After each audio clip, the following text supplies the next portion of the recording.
सरकारे मौला हसन मुजतबा एक बहुत ऐसी बहुत मजलूम हस्ती हैं। सरकारे मौला हसन अलैहिस्सलाम बहुत मजलूम हस्ती हैं कि वो दूसरे लोग भी और अपने भी रखते ही नहीं है मार्फत कि मेरे मौला हसन कौन है।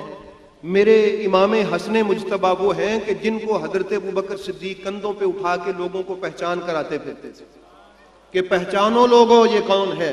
तो अहबाब गिरामी, हजरत इमाम हसन मुजतबा आपसे पहले ये जो यजीद पर, और मुझे अफसोस होता है कि आज हमें क्या क्या ये बास करनी पड़ रही है कि वो यजीद का कसूर था कि नहीं था।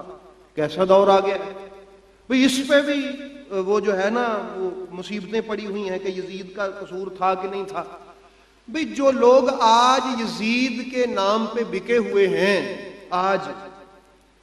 जो आज यजीद के दिफा पे कंप्रोमाइज कर चुके हैं, उनके रिसालों में लिखा हुआ है और उनके टीवी के बयानात में मौजूद है, बड़ी ताकतों को बचाने के लिए जब वो इमाम हसन के कत्ल की बात करते, जहर किसने दिया, जहर किसने दिया, जहर किसने दिया, वो बड़ी ताकतों को बचाने के लिए तब बोल उठते हैं यजीद ने दिया।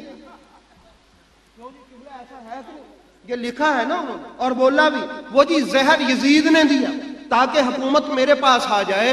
तो अल्लाह के बंदो, तुम कहां कहां से इस मलून को बचाओगे?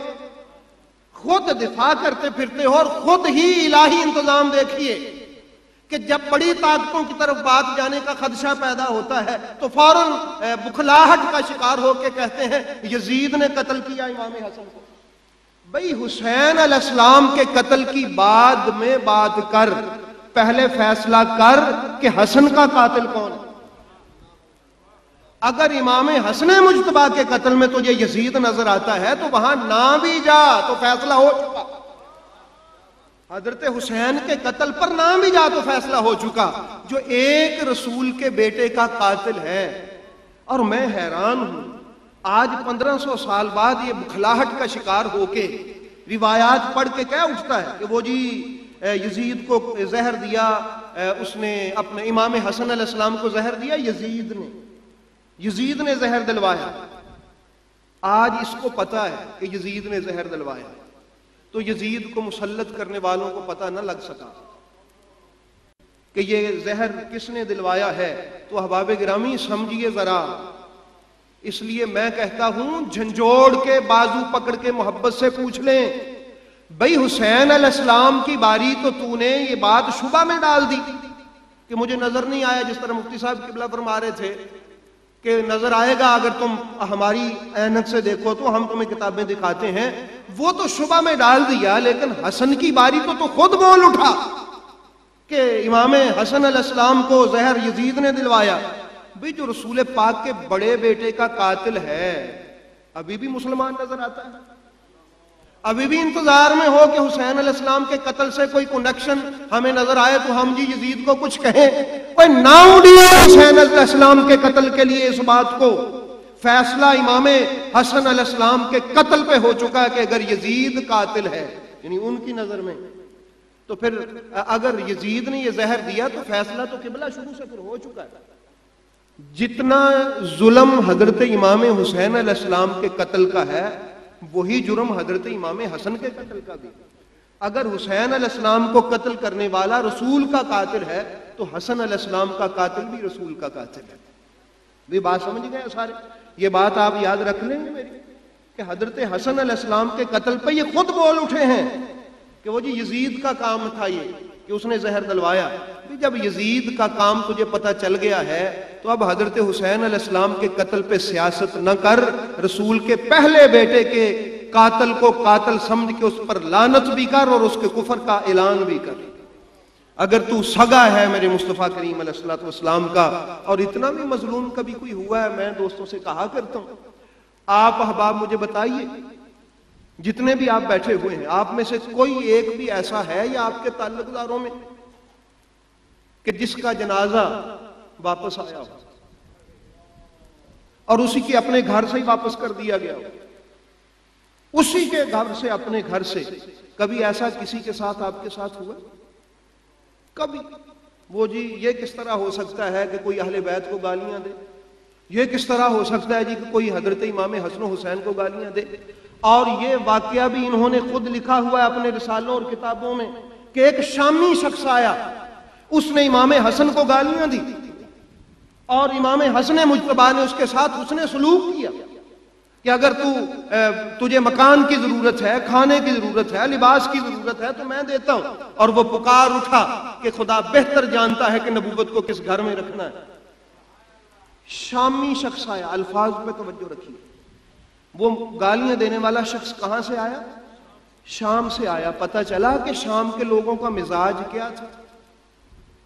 गालियां देने वाला शामी शख्स आया, वो गालियां दे रहा था। तो अहबाब गिरामी पता चला कि ये कोई नई बात नहीं थी। जो अली अलैहिस्सलाम के बेटे को गालियां दे रहा है, उस इलाके के लोगों से ये ऐसा नहीं है कि उनसे तवक्को ना हो कि वो हजरत अली को गालियां नहीं देते थे। भाई गाली देना छोटा जुर्म है या कत्ल करना? कत्ल करना बड़ा जुर्म है, गाली देना उससे छोटा जुर्म है। जो कत्ल कर सकते हैं, जो बड़ा जुर्म है, वो गाली देना उनसे तवक्को नहीं है। इसलिए अहबाब गिरामी जरा पहचान के कि अहले बैत इत्तहार के साथ कहां कहां जुल्म हुआ। मैं जो बात अर्ज कर रहा था, क्या कभी किसी का जनाजा अपने घर से वापस लौटा? ये शाह साहब यहां दफन है, ये इनकी अपनी जगह है। अगर ये जनाजा यहां आता जो दफन है और यहां के ही कुछ लोग कहते हम यहां दफन नहीं होने देंगे और आपके पास आ जाती परे है, तो आप क्या कहते? बताइए मुझे।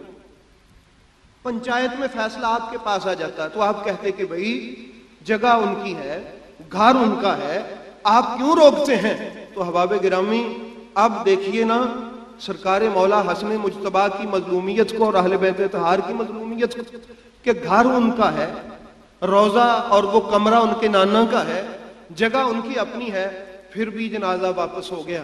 कभी किसी उम्मती का जनाजा वापस हुआ? ये पूछा करें उन मौलवियों से जो हकायक को आपके सामने आश्कार नहीं होने देते कि सियासत को छोड़ ये बता कि मेरे रसूल पाक अलैहिस्सलाम के इस बड़े बेटे के साथ ये जुल्म कैसे हुआ। और वो तीरों वाली रिवायत भी मौजूद है कीला के साथ कि ये भी कहा गया कि उन पर तीर बरसाए गए। तो अहबाब गिरामी, जिसके शहजादों के साथ ये जुल्म किया गया हो, क्या हम उसको याद नहीं करें? क्या लोगों को ना बताएं कि उन ताकतों को पहचानो कि वो कौन थे?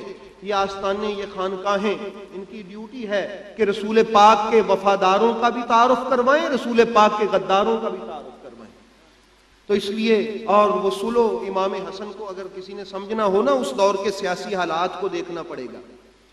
इमाम हसन अलैहिस्सलाम के खुतबे, जो अल्लामा इब्ने खल्दून हो या अल्लामा इब्ने असीर की अल-कामिल हो या दीगर हमारी तारीख की कुतब हो, हदीस पाक में है कि मौला हसन मुजतबा ने खुद पूछा खुतबे दे दे के कि जब मेरे बाबा अली का दौर था तो दीन दुनिया पर गालिब था, अब तुम्हारी दुनिया दीन पर गालिब है। तुम मुझे ये बताओ, दो बातें आप सुनिएगा, कि तुम जिंदा रहना चाहते हो या तलवार से फैसला करना चाहते हो? ये रिवायात मौजूद है। सब ने कहा हम जिंदा रहना चाहते हैं, सब ने ये बैक आवाज, बहुत सारे लोगों ने कह दिया हम नहीं लड़ना चाहते, जिंदा रहना चाहते हैं। तो अहबाब गिरामी, जो लोग जिहाद पर जिंदगी को तरजीह दें या जो लोग दीन पर दुनिया को तरजीह दें, तो रसूल के बेटे का हक था उनसे अलहदगी इख्तियार कर ले और उनको उनके सुपुर्द कर दे जो दुनिया को पसंद करते हैं। इमाम हसन मुजतबा रसूलुल्लाह के बेटे हैं, जो दीन को दुनिया पर तरजीह दें और जिंदगी को जिहाद पर तरजीह दें, उनसे अलहदा होकर उनको ऐसे लोगों के हवाले कर देना, यही उनका हक था। और फिर ये मौला हसन मुजतबा अलैहिस्सलाम ने करके दिखा दिया। तो अहबाब गिरामी, याद रखिए, इमाम हसन मुजतबा की अगर सुलह को देखना हो तो उस दौर के सियासी हालात को देखे बगैर उस सुलह की हकीकत की समझ नहीं आ सकती। सिर्फ ऐसा नहीं है कि वो सुलह हो गई थी। तो अल्लाह रब्बुल आलमीन हमें उन हकायक को परखने की, समझने की तौफीक अता फरमाए। याद रखिएगा, ये जो तारुफ है और मार्फत है, ये मेरे रसूल पाक सरकार ने खुद इसका एहतमाम किया है।